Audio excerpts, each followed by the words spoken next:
آج عمران خان کو 3 سال کے لیے نااہل کر دیا گیا اور ساتھ میں 1 لاکھ روپے جرمانے کی سزا سنائی گئی توشہ خانہ کیس میں۔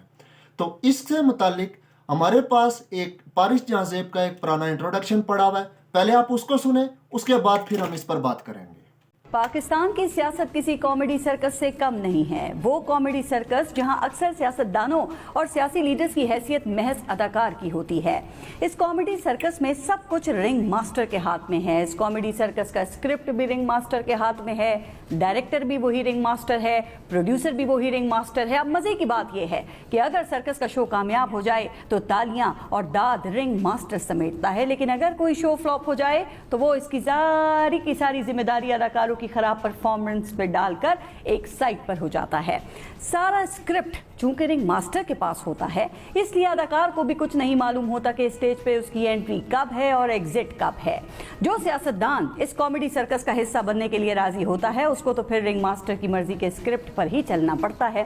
جب اس کو حکم ہوتا ہے تو وہ ایک پارٹی چھوڑنے کا اعلان کر دیتا ہے، حکم ہوتا ہے تو دوسری پارٹی جوائن کر لیتا ہے، حکم ہوتا ہے تو پارٹی کیا سیاست ہی چھوڑنے کا اعلان کر دیتا ہے، اور حکم ہوتا ہے تو سیاست سے بریک لینے کا اعلان کر دیتا ہے۔ اور پھر جب نیا ایکٹ شروع ہوتا ہے تو حسب ضرورت کرداروں کو آواز دی جاتی ہے، اور یہ کردار اپنے اعلانات اور کہے ہوئے الفاظ نگل کر دوبارہ سٹیج پر آ جاتے ہیں۔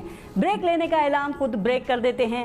سرکس کے اس کھیل میں نہ الفاظ کسی کردار کے اپنے ہوتے ہیں اور نہ ہی کام۔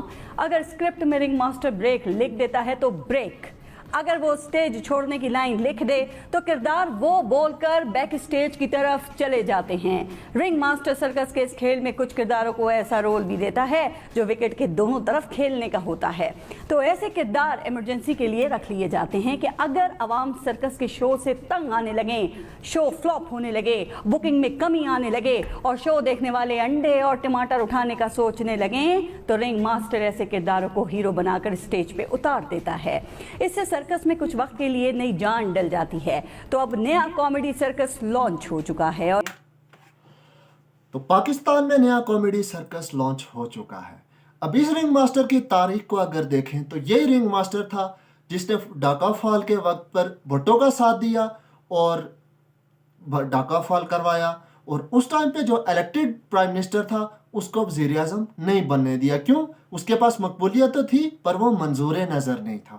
پھر اس کے بعد وقت بدلا، بھٹو کے خلاف ہوا یہی رنگ ماسٹر، اور بھٹو کو سائیڈ لائن کر دیا اور اس کو تختہ پھانسی پہ چڑھا دیا۔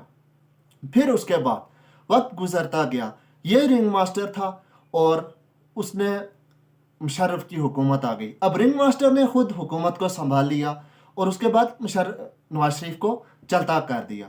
پھر اس کے بعد یہی رنگ ماسٹر تھا جس کو محسوس ہوا 2018 میں کہ نہیں، مزہ نہیں آ رہا، پھر اس نے ایک نیا کردار متعارف کروایا اور اس کو حکومت دی۔ پر جب اس نے دیکھا کہ یہ بھی اپنی مرضی کے مطابق چل رہا ہے، یہ میری مرضی کے مطابق نہیں چل رہا، تو اس کے بعد پھر اس نے اس کو چلتا کرنے کا فیصلہ کیا۔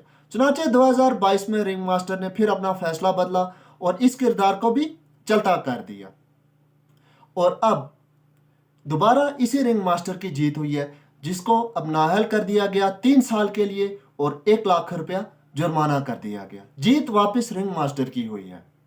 لیکن اس سب چیزوں میں ایک چیز دیکھنے کی ہے، جب بھٹو کے ساتھ تھا اور ڈھاکا فال ہو رہا تھا تو اس ٹائم پہ بھٹو خوش تھا، اس کو اس چیز پہ اعتراض نہیں تھا کہ یہ رنگ ماسٹر بیچ میں کیوں آ رہا ہے۔ پھر اس کے بعد جب بھٹو کو سائیڈ لائن کرنے لگے تو باقی پارٹیوں کو اعتراض نہیں تھا کہ یہ کیا ہو رہا ہے۔ پھر اس کے بعد جب نواز شریف کا دور آیا، نواز شریف کی حکومت کو برطرف کیا گیا، تو اس ٹائم پر کسی کو اعتراض نہیں تھا کہ نواز شریف کی حکومت کو کیوں برطرف کیا جا رہا ہے۔ جب تک رنگ ماسٹر کے اگینسٹ سب گٹھے نہیں ہو جاتے، اس وقت تک اس رنگ ماسٹر کو روکنا ناممکن ہے۔